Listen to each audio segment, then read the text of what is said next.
History, with its flickering lamp, stumbles along the trail of the past, trying to reconstruct its images of yesteryear and revive its echoes of former days.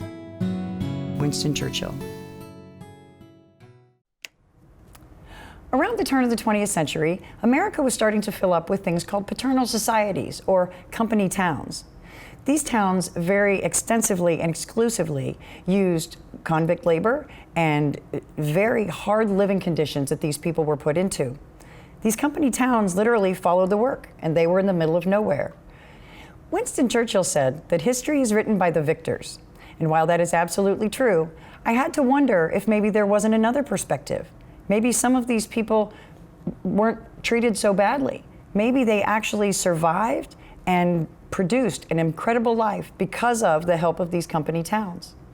So in my history dealings, I have found a place that I am on my way to, and it is in Dixie County, Florida. It is called Putnam Lodge, and it is on the very far end of Cross City in a little company town of Shamrock.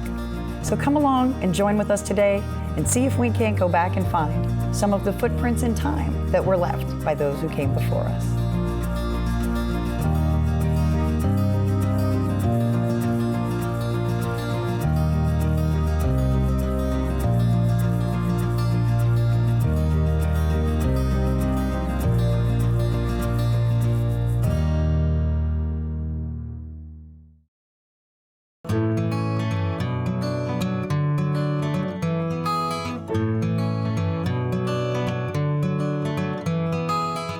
The company town of Shamrock is located in Dixie County, Florida, just about an hour west of Gainesville.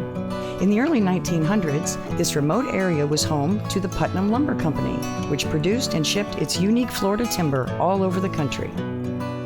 The Putnam Lodge is a historic structure left as a footprint in time by the lumber company.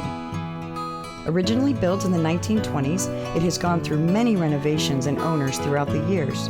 But recently, this historical landmark has gotten an incredible facelift due to its new caretakers, Bev and Ed Pivacek. What was once a thriving industrial complex is now home to five-star accommodations. I'm meeting with Ed and Bev to find out what was their inspiration for such an undertaking.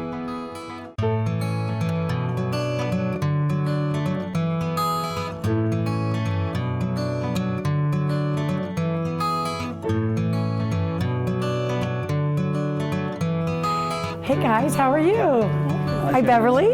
Ed, how are you? Great, Shannon, how are you? I'm wonderful. Thank you so much for having me here. We are at Putnam Lodge in Cross City, Florida, or actually the company town of Shamrock, if I'm not mistaken. Mm-hmm. And I'm very curious. I've come by here a lot, you know, in previous years, and it was completely dilapidated, and then it was pretty, and then it was kind of closed for a little while, and now it looks like it's absolutely open again. Did you guys just buy it, or have you had it, or what's the history and the call here, or the pull here for you guys? Okay, our story is we moved to Old Town about 21 years ago, mm-hmm. and we discovered the lodge in 1993. And we immediately went to the courthouse to find out who the owner was and to look him up in Gainesville, Mr. Brown, a chemistry professor. Mm-hmm. And we made him an offer on the lodge, which he refused. And so he said that when he and his wife died, that his children were not land people and that they would probably sell the lodge for much less. Mm-hmm. So we waited 5 years, and the daughter was in charge of the estate, and we made her an offer, and she was in negotiations with Dale Herring, a local realtor, mm-hmm. and he ended up purchasing the entire estate. And he sold the lodge to an antiques dealer, Ardith Egan. Right, I've heard of her. Right, mm-hmm. and she did most of the heavy renovations over a 5-year period. She spent tons of money on the lodge, mm-hmm. getting it up to today's standards. In '07, unfortunately, she went into a nursing home with Alzheimer's. Oh. She's still alive today, and she thinks she's staying in the lodge. She's 95 years old. She took it on at an age nearly 80 years old. Wow. Quite an undertaking. And we credit Ernie Tujay and Ardith with all the heavy structural renovations. Mm-hmm. We took the lodge over in 2013, but it had been sitting vacant for 7 years, so we had a lot of work to do. Imagine. And we had to bring it up to the new standards of the new codes. And right. we did that in late 2013, early 2014, we have the hotel license, the full-service alcohol license, and the restaurant license. So we have a complete facility here for events or whatever you want to do.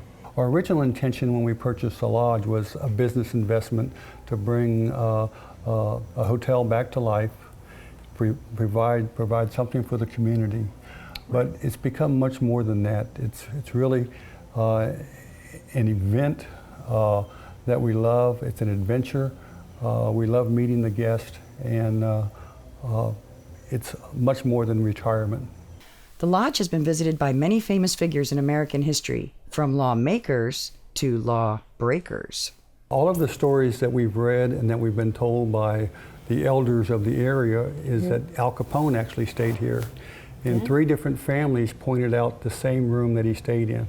That's where Chef Gino stays, and it's because there was a fire exit right outside the door so that he could go. We've discovered behind the fireplace a complete room, and that confirms some of the stories that the moonshine was smuggled in and stored there and passed out through a window in my office, that they would distribute it that way. And probably lots of hidden passageways and things that you don't even know about yet that are still... The chef is still pounding on the floor looking for Capone's treasure. He hasn't found it yet. And something else that's very unique to this place that just, it makes it even more special for me. We have a lot of Indian history, Seminole Indians, et cetera, in this area, along with a lot of Florida. And these beautiful things that you see behind me, and all over, any place that you see that we will tape here, you're going to see the ceilings and the different designs. This isn't paint. This is original stain from the Seminoles, if I'm not mistaken. They actually did this during construction. It was done using mulberry dye as a stain, and they would have had to have done it lying down, otherwise it would have run. A lot of the Becky cypress has a whitewash on it.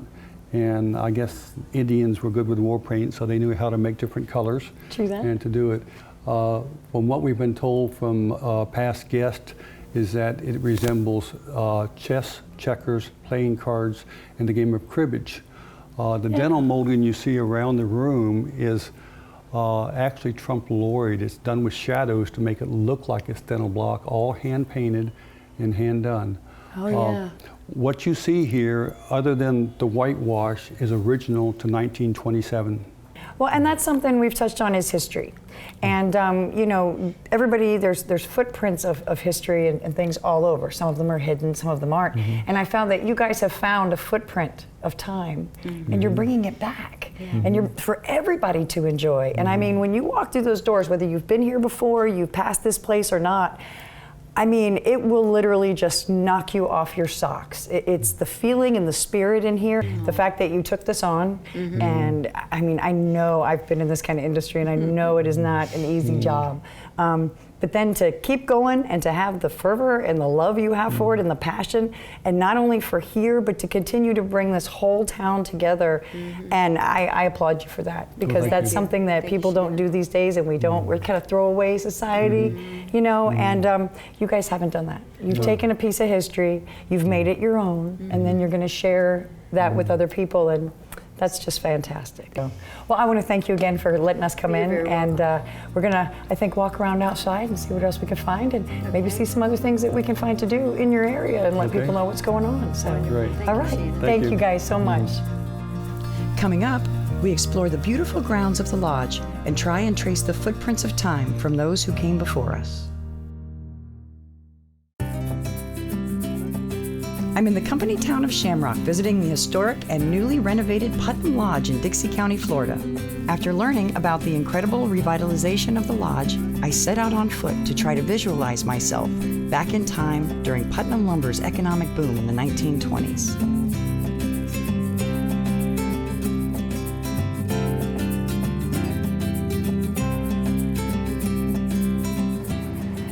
What I wanted to show you out here was behind me.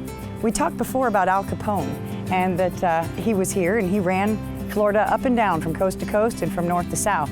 In late 20s, I guess, he would stay here after it was built in the Putnam Lodge. He had his own room upstairs, And his room was situated in such a way that the way the hotel sits, he could see from his room north and south on what is now Highway 19, so he could tell if the police were coming. In such case that the police did find him here when he was at the Putnam Lodge in Florida, he would exit his room, to which he would come across the hallway, and this was his own private balcony. He would come down this balcony, come down the little steps there, and he would go right out here where there was a shed that sat right in the back, and there was always a waiting car that was running. Al Capone was then able to take off, leaving through the back. By the time the police got to the hotel in the front, he was long gone. Another thing that's different and a little unique here to the Putnam Lodge, but it is definitely not unique to Florida, or especially into North Florida. This is a different kind of area. You'll see behind me we have lots and lots of bamboo. There's tons and tons of bamboo up here, and this beautiful little thing. And there's something on the other side of that that I want to take you guys to see. So come along with me and let's see what we can find on the other side of this bamboo.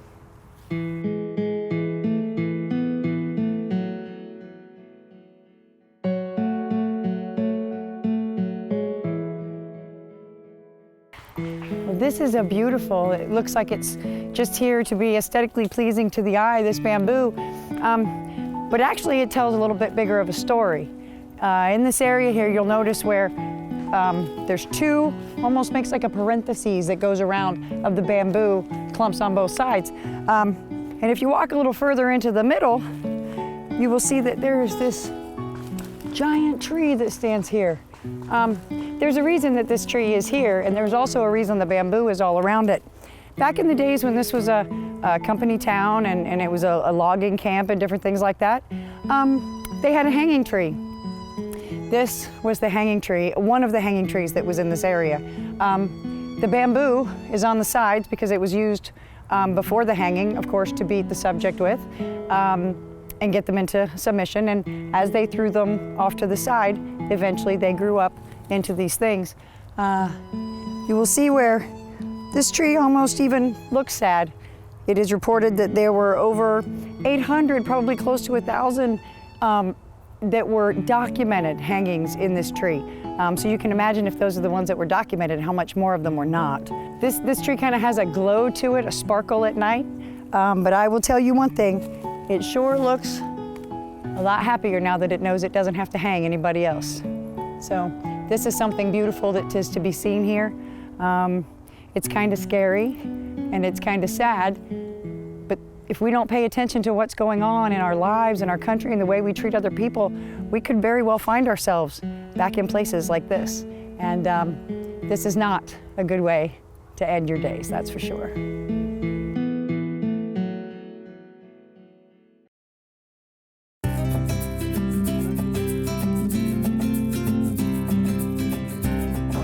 So behind me, what you see is, this is the Putnam Lodge. So to paint this picture for you, you would have had the Putnam Lodge, which was housing for some of the people. It was also for parties and different things like that, more of a home, you know, for overnighters. Then over to this side, way in the back, there were housing quarters for African Americans. There were white housing quarters in the back there. And then as you go on down 19, you would have had some old Victorian homes that was where the managers and things of the sawmill were. Now, if you follow that around, and follow me, you'll see that where we're standing, where I'm standing, on this thing, this was the driveway, and this was the driveway to what they call the commissary. And some of you are familiar with commissaries from bases, army bases, military bases and such. This was really no different. This was the company store, if you will. And it was from this side over here, it would have stretched one large building all the way down. At the other end, there's a building that is now a restaurant that was at one time the funeral home here in town. It is now a restaurant. Of course, all of this is gone, but you can see right behind it, that is the famous and infamous Putnam Lumber Company sawmill. It was the state-of-the-art sawmill at its time. There were two of them, a pine one and one for cedar as well. Absolutely beautiful. And it was the reason that the whole town survived. Behind me on this side, you'll see this old broken down building here. You gotta just kind of imagine that was an ice plant. that was a plant that gave so much, especially living in Florida and living out here in the swamps and the forests. It was crazy the amount of tonnage that it made per day to keep these people comfortable, to keep their food preserved. It was just, it's amazing. And to stand here in the middle of it, you can kind of squint your eyes a little bit and there's cars going by. But there was a trail that went across from there to the commissary. From what I understand, the commissary was, you could buy things in there that rivaled any mall. They had schools and churches and all kinds of things in there. It was just, you never had to go anywhere else. And your life in the company town was complete between your housing and your needs. There weren't many wants back in those days. Today we want a lot of things. Back in those days, they didn't have many wants. They were needs, and they were serious needs. And the company town, for a lot of these people that would have perished out here in the swamps and otherwise, gave them a way to live, to sustain life and to survive. Without some of this help in these industries, they might not have survived.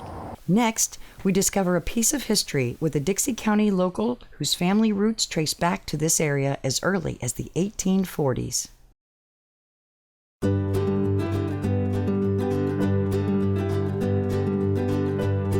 I'm heading back to the dining room of the Putnam Lodge to meet up with local real estate agent Dale Herring, who actually owned the company town of Shamrock at one time. Dale has been exposed to a treasure trove of knowledge about the Putnam Lumber Company and its workers. Hey, how are you, Dale? Hi, Shannon, I'm doing great. Great, thanks for coming to meet me. Oh, it's great to see you. And we get to meet in such a beautiful venue. Isn't it nice? This place is stunning, absolutely stunning. From the inside, from the outside, you can feel the spirit in here. Now, Shamrock, the town, there's a lot of history here besides just the Putnam Lodge. We have the Putnam Sawmill, the Shamrock is the company town, and a lot of people don't know what a company town is. And you seem to have been here and lived the history and stuff. And so could you tell us a little bit about the history of the town and kind of where it started? Absolutely. I love talking about my home county of Dixie County. Mm-hmm.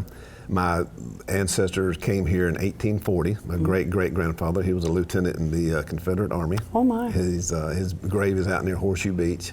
Discovered it a while back, but my grandfather was born in 1894, so we've been here quite some time. The town of Shamrock was established in the 20s. There was a Mr. William O'Brien that started the Putnam Lumber Company in around 1900 in Wisconsin, and they found out early on that the timber in the Northeast was going away, and the North was going away, so they started looking south, and they came to this region here. Mm-hmm. And so they came to what wasn't Dixie County until 1921, and they established the little town of Shamrock, named after Mr. O'Brien. Mm-hmm. That Shamrock became Putnam Lumber Company.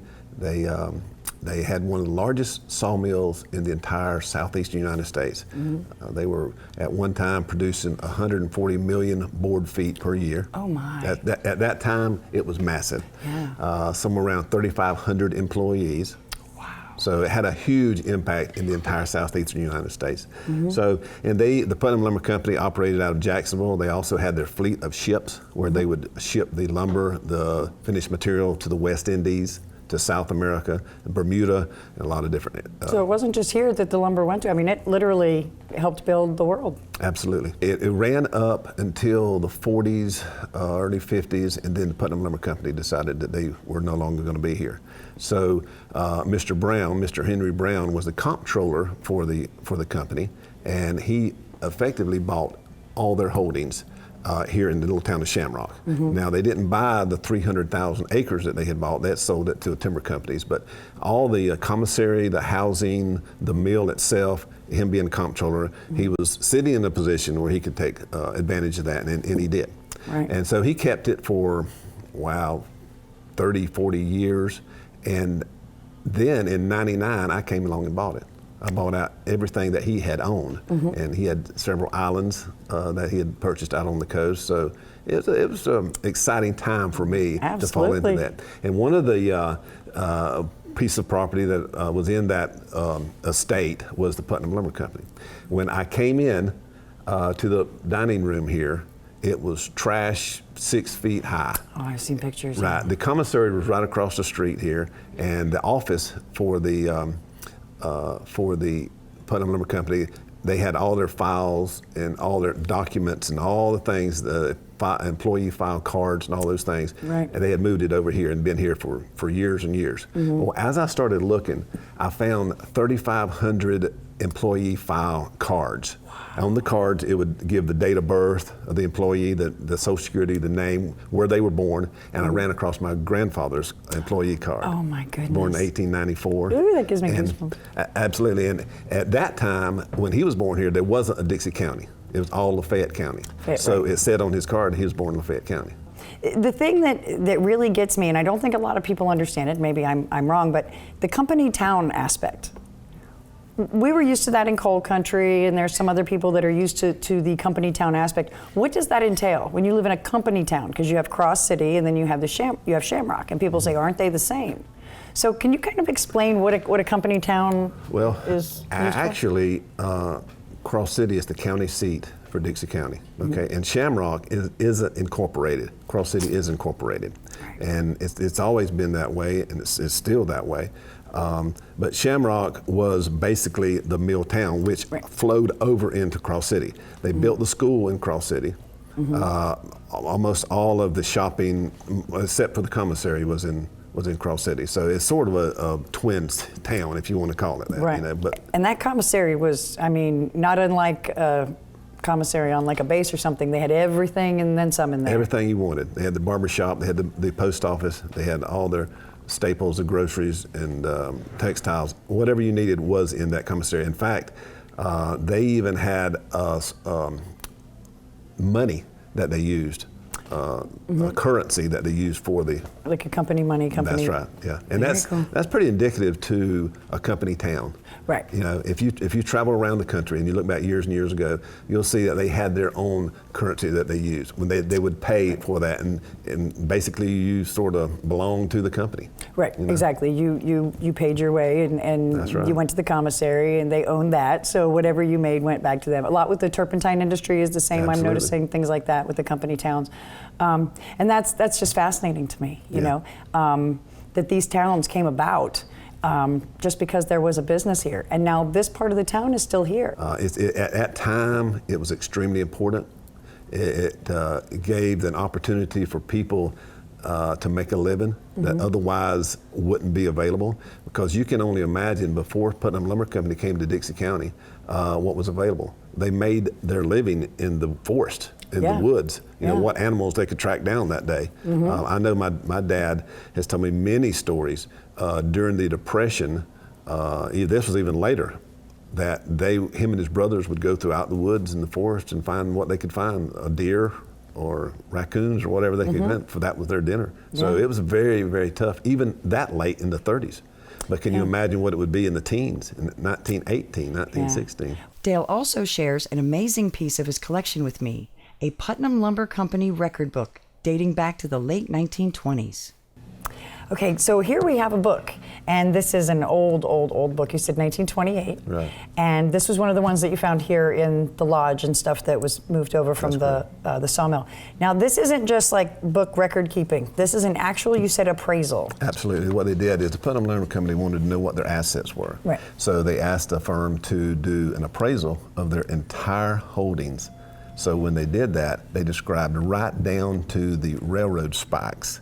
It had described the mules that they had, their train engines, and the outhouses. Everything that they owned, they described in this book. So it gives an overview, a picture of what Putnam Lumber Company, how involved in the community, what they own, what they had, and everything about it. It's unbelievable. And this it's not is so just much like history. 26, you know, this and 36 that. Like you said, it's actually described. Right. I think there were like 450,000 railroad spikes. Oh my heavens.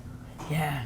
And that's, I mean, this is the old days when record keeping, you didn't just put some whiteout on it. Right. I mean, you kept, these were great records. They typed each and every letter and number here, typewriter, and you can see how thick it is. Yeah. This is, and let's say, just to say one of these things, 6 by 6 inch by 20 foot braces. There were 6 of them, and they were $3 a piece. That's correct. I mean, they described everything in detail right down to the last nail. As you'll see here in 28, it said they put a value of somewhere around $2.8 million. in 28. And I don't know the value of dollars today, but I'm sure it'd be $100 million or more Gajillions, today. yeah. So anyway, this is a very valuable piece of history about the mill and about our community. And I found this in the lodge here in the dining room so I sort of hung on to it. I don't blame you. And thank you for sharing it. Just touching Sure. it, I feel like I'm touching a piece of history. You know, it's Absolutely. been back there. So, well, I can't thank you enough. I mean, for coming and taking the time to come and speak to us. And nobody knows the history better than somebody who's lived it and who has it in their family. And I am eternally grateful that you came and shared it with us. Well, you're welcome, Shannon, and I appreciate it very much. Thank you so much. I hope to be seeing you again sometime. Great. Sounds All right. good. Thank you. Okay, thank you. Well, friends, this is just one more example of how a curiosity conversation or a curiosity stopping place along the way might tell you things that you never even knew. There's a lot of history, and it's waiting for us around every corner. The Putnam Lodge is just one. The company town of Shamrock is another. The Putnam Sawmill and Cross City itself. These are places that are on the beaten path. They're here, and we pass them all the time. We just don't pay any attention to what was here before. Dixie County is a wonderful plethora of information and history and knowledge. Some of it is on the surface, and some of it is just beneath. And you just never know what you're going to find when you stop and you see some of these places that used to be just run down and old, and now they're back to beauty. They're finding their place in history, and they're finding their footprint in time.